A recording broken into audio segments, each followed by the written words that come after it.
नमस्कार दोस्तों, आज का जो हमारा लेक्चर है उसमें एक नया टॉपिक स्टार्ट करने जा रहे हैं जिसका नाम है ट्रांसफॉर्मेशन ऑफ इक्वेशन। मतलब समीकरण रूपांतरण। समीकरण रूपांतरण क्या है? समीकरण रूपांतरण तो जैसे कि नाम ही सजेस्ट कर रहा है, समीकरण का रूप बदल देना। जो आपकी समीकरण आपको दी गई है उसका रूप आपको चेंज कर देना है। चलिए मैं आपको इसका थोड़ा सा एक आइडिया समझाता हूँ। मान लीजिए आपके पास एक बहुपद है जिसका नाम आपने पी एक्स रखा है बराबर 0। ये बहुपद है। इस बहुपद के जो रूट है, जो मूल है, वो मान लीजिए अल्फा, बीटा, गामा और भी काफी कुछ है जो आप नाम देना चाहें, डैश डैश डैश। अब आप चाहते हैं कि इसके जो मूल है हमें एक नई बहुपद मिल जाए, जो पी एक्स जैसा बहुपद है उसके जैसा ही कोई और एक बहुपद मिल जाए, नाम देते हैं मान लीजिए क्यू एक्स। बहुपद क्यू एक्स हो, एक नया बहुपद आपको मिल जाए, लेकिन उसकी खासियत ये होनी चाहिए कि इसके जो पुराने वाला जो पी एक्स बहुपद था उसके मूल अल्फा बीटा गामा थे। तो जो नया बहुपद हमें प्राप्त हो उसके जो मूल है वो पिछले वाले वाले जो मूल है उनके मुकाबले थोड़े से बदले हुए हों। थोड़े बदले हुए का आप नियम बताएंगे। बदले हुए का मतलब आप चाहते हैं कि वो पुराने वाले जो भी आ रहे थे उसमें एक एक बढ़ के आए, दो दो बढ़ के आए। आप जो चाहते हैं मतलब आप डिसाइड कीजिए आप क्या चाहते हैं। आप चाहते हैं कि मैं जो नए मूल आए उनमें एक एक जुड़ कर आए। सपोज कीजिए जो भी यहाँ आंसर आ रहा था उससे एक एक ज्यादा है। या फिर आप चाहते हैं कि जो पुराने वाले आ रहे थे नए वाले उसके स्क्वायर होने चाहिए। ये आप चाहते हैं कि जो पुराने वाले आ रहे थे उसके 3 गुना होने चाहिए। या फिर आप चाहते हैं जो पुराने वाले आ रहे थे उसे एक एक कम आना चाहिए या दो दो कम आने चाहिए। या आप चाहते हैं कि जो पुराने वाले आ रहे थे उसके उल्टे आने चाहिए। अब आपने क्या किया, पुराने मूल आपको पता है और उस पुराने मूलों पे आप नियम चाहते हैं कि ये ऐसे बदल जाएं, ये ऐसे चेंज हो जाए, ये वैसे चेंज हो जाए। तो हमें उस समीकरण में क्या बदलाव करना पड़ेगा? अगर हमें डिजायर्ड रूट चाहिए, हमें जो हम चाहते हैं पुराने वाले मूलों से हम जो नए वाले मूल चाहते हैं, जैसे आपका पुराना मोबाइल है, अब आपसे पूछे आपको नया मोबाइल क्यों चाहिए, तो आप बताओगे नहीं पुराने वाले मोबाइल में ये कमी थी, अब नए वाले मोबाइल में मुझे ये चीज़ चाहिए, इसकी बैटरी कम थी, मुझे इसकी बैटरी ज़्यादा चाहिए, इसमें ये रैम कम थी, इसमें रैम ज़्यादा है, इसका प्रोसेसर धीमा था, इसका तेज है। तो वो जो रिक्वायरमेंट आपको पुराने वाले में जो नहीं मिल रही थी, अब जो नए वाले में आप चाहते हैं उसकी लिस्ट बनाइए। यहाँ भी कुछ ऐसा ही, पुराने मूल आपको पता है, अब आपको नए मूलों को बताना है कि पुराने वाले मूलों से आपको नए वाले मूल कैसे चाहिए। कम करके चाहिए, ज्यादा करके चाहिए, दुगने करके चाहिए, आधे करके चाहिए, वर्ग करके चाहिए, क्यूब करके चाहिए, जो आपको चाहिए वो आप बता दीजिए। इस पे सही क्लियर कर दीजिए कि आप क्या चाहते हैं। समझ गए? आप क्या चाहते हैं ये बता दीजिए।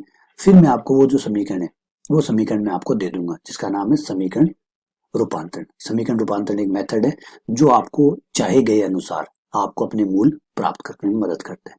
अगर आपको पुरानी समीकरण आपके पास है, उसके मूल उससे नए मूल्यों में आप क्या रिलेशन चाहते हैं, अगर आपको ये पता है कि आप क्या चाहते हैं, पहले पता होना चाहिए आप क्या चाहते हैं।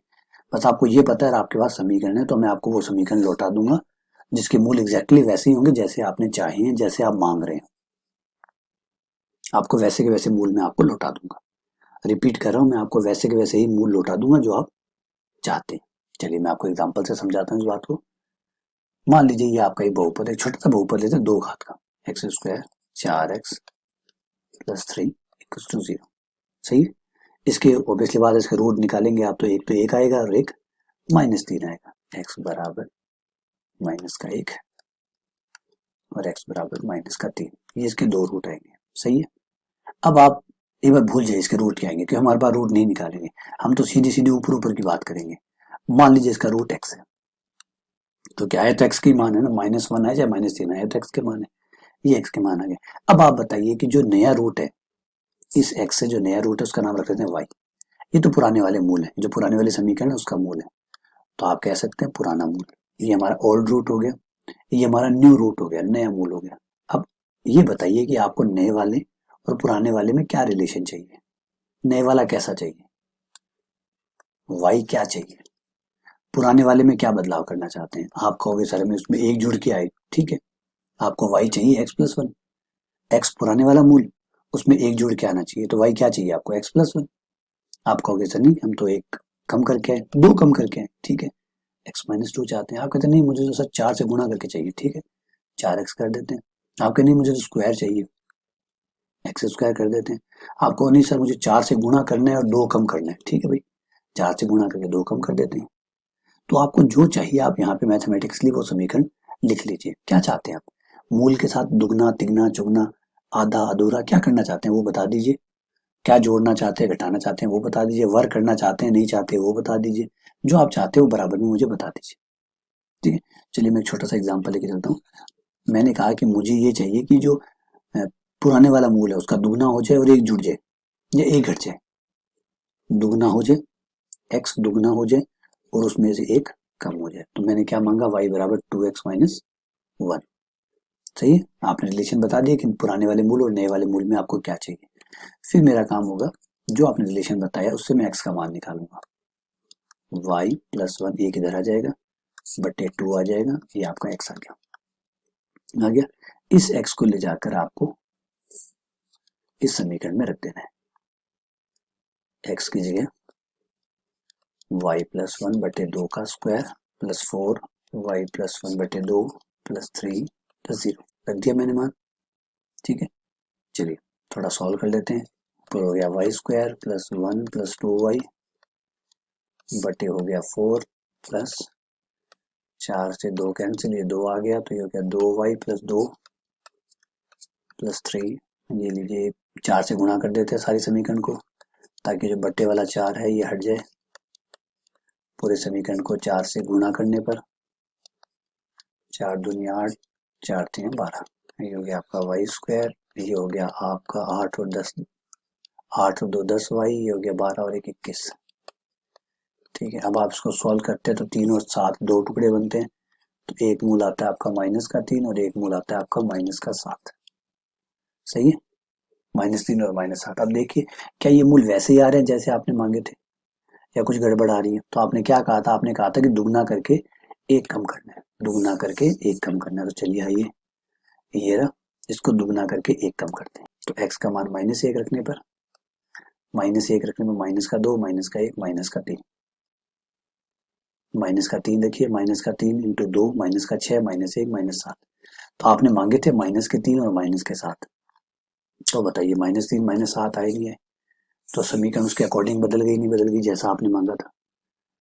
तो मैंने देखिए मूल मूल नहीं निकाले, मैंने मूल नहीं निकाले हैं। ये तो छोटा एग्जाम्पल था समझाने के लिए कि देखो काम कर रहा है। मूल निकालने की जरूरत ही नहीं है। आप इस तरीके पे पूरा विश्वास कर सकते हैं कि आपने जो मांगा है एक्जेक्टली वैसे ही आपको मूल मिले। ये चेक करने की जरूरत नहीं है क्योंकि ये तो 2 घात का समीकरण है, हमने मूल निकाल लिए। 3 का हुआ, 4 का हुआ, 5 का हुआ, तो 5 घात का समीकरण हो तो क्या पहले 5 मूल निकालेंगे? ना ना, हमारे पास जो मेथड है ये y और x वाला, इस रिलेशन से इस समीकरण रूपांतरण की मदद लेकर हम उस समीकरण में ऑटोमेटिकली बदल लेंगे बिना रूट को निकाले। बिना रूट को निकाले हम, समझ रहे हैं, बिना रूट को निकाले। आपको सिर्फ बहुपद पता है और आप जो चाहते हैं वो आपको पता है। आप जो चाहते हैं वो रिलेशन आपको पता है y और x का। आपको बताना होगा कि भाई ये रिलेशन है y बराबर एफ एक्स, क्योंकि x के रूप में ही कुछ ना कुछ y लिखेंगे आप। वो रिलेशन आपको बताना है। उस रिलेशन को जैसे आप मुझे बताएंगे मैं आपको वो बहुपद लौटा दूंगा जिसके रूट एग्जैक्टली वही होंगे जो आपने मांगे। जो रिक्वायरमेंट आपने इस बहुपद पे रखी थी कि भाई इस बहुपद और इस बहुपद के जो रूट है वो इस प्रकार से होने चाहिए, तो उसी प्रकार से आपके रूट आपको मिल जाएंगे। ठीक है, चलिए बेटा एक बात और समझते हैं। X square plus 4x plus 3 बराबर 0। ठीक है, इस समीकरण के मूल कौन कौन है? x बराबर -1 और -3। ठीक है, अच्छा एक बात बताइए, अगर इसी समीकरण को मैं y के पदों में लिख लूं तो अब बताइए क्या इन दोनों लाइनों में कोई फर्क है? क्या इन दोनों लाइनों में कोई फर्क है? इन दोनों समीकरण में कोई फर्क है? तो आपको सर कोई फर्क नहीं है। तो x और y आ रहे हैं ना, तो क्या सर कोई फर्क नहीं, एक्स वाई आई से क्या फर्क पड़ता है? समीकरण जब एक जैसी है तो वहां x लिखिए, y लिखिए, z लिखिए, क्या फर्क पड़ता है? जब समीकरण एक जैसी हो तो उसमें x लिखिए, उसकी जगह y लिख दीजिए या उसकी जगह z लिख दीजिए, क्या फर्क पड़ता है? इसे ऐसे समझ सकते हैं कि मेरा नाम अमित है। सपोज कीजिए अगर मेरे घर वालों ने मेरा नाम रमेश निकाला होता तो क्या आज आप मुझसे नहीं पढ़ रहे होते? क्या आपको फर्क पड़ता? क्या आपको इस बात से फर्क पड़ रहा है कि मेरा नाम क्या है? सोचिए, आज आप अमित सर बोल रहे हैं, कल रमेश सर बोल देते या मुकेश सर बोल देते या महेंद्र सर बोल देते। अगर घर वालों ने कोई नाम चेंज किया होता तो क्या फर्क पड़ता है इस बात से कि मेरा नाम क्या है? सोचिए इस बात को, क्या फर्क पड़ता है कि मेरा नाम क्या है? तो ऑब्वियसली बात है इससे कोई फर्क नहीं पड़ता, क्योंकि वो जो काम करता है उससे उसकी बात जानी जाती है ना। नाम चाहे कोई कुछ भी रखे, कैसा भी रखे, क्या फर्क पड़ता है?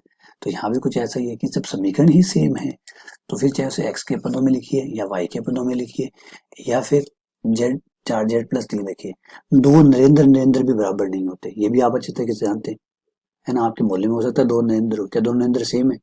नहीं। तो नाम सेम होने से भी बराबर नहीं हो जाते। ऐसा मत मानिए कि एक्स के रूप में लिखे हुए तो दोनों बराबर है। चलिए आपको समझाते हैं। ये लीजिए x-5 बराबर 0 एक, और ये x-3 बराबर 0। क्या बताइए, क्या ये वाला x और ये वाला x बराबर है? दोनों x ही है, ये भी x है और ये भी x है, मतलब ये भी नरेंद्र है और ये भी नरेंद्र है। बताओ क्या दोनों नरेंद्र बराबर है? तो जवाब है नहीं, क्योंकि ये नरेंद्र 5 साल वाला है और ये नरेंद्र कितने वाला है? 3 वाला है। तो दो x भी बराबर नहीं होते। ऐसा नहीं कि आपने x के रूप में लिख लिया तो वो बराबर हो गए। आपने इसको भी x कह दिया, उसको भी x कह दिया तो बराबर हो गए। ऐसे ही जैसे आपने नरेंद्र कह दिया तो दोनों बराबर हो गए ना।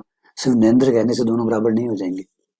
और भी बहुत सारी चीजें होती है, उसकी वैल्यू जो होती है, जो उसकी मान होता है, वो बराबर ना हो तो x होने के बावजूद भी अलग अलग होते हैं। ऐसे समझिए। और ये आपकी x² + 4x+3 एक समीकरण है। इसमें भी x के मान आएंगे, x² + 5x+6। ये लीजिए। अब ये दोनों समीकरण, ये भी x में है, ये भी x में है। क्या फिर भी ये दोनों x एक है? जवाब है बिल्कुल नहीं। ये वाले x अलग है और ये वाले x अलग है। सिर्फ x के नाम सेम होने से सेम नहीं हो जाता, ठीक है।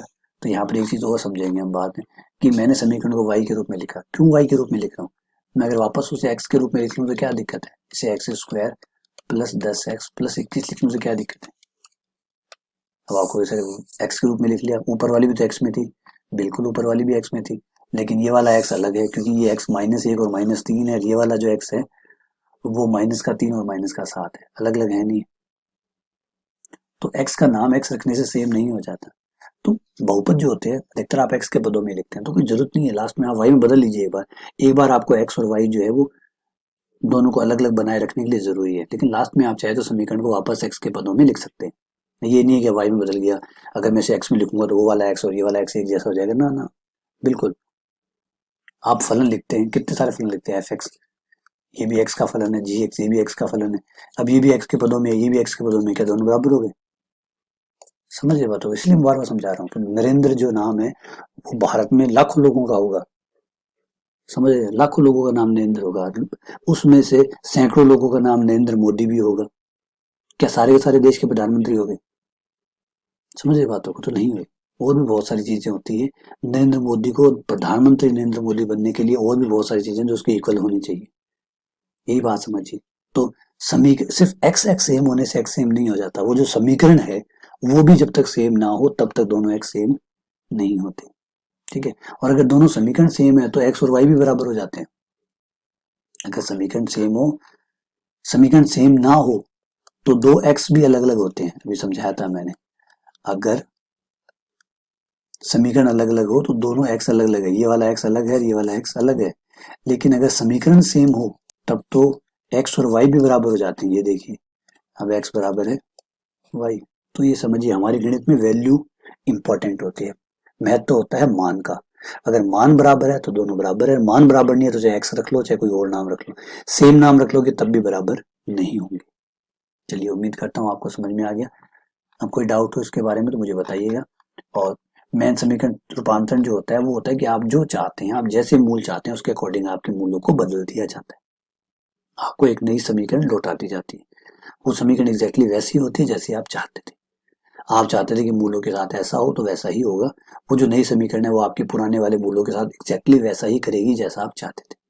इसका नाम है समीकरण रूपांतरण। तभी जो नाम समीकरण रूपांतरण, आप समीकरण को रूप बदलते थे जैसा आप चाहते थे, ठीक है।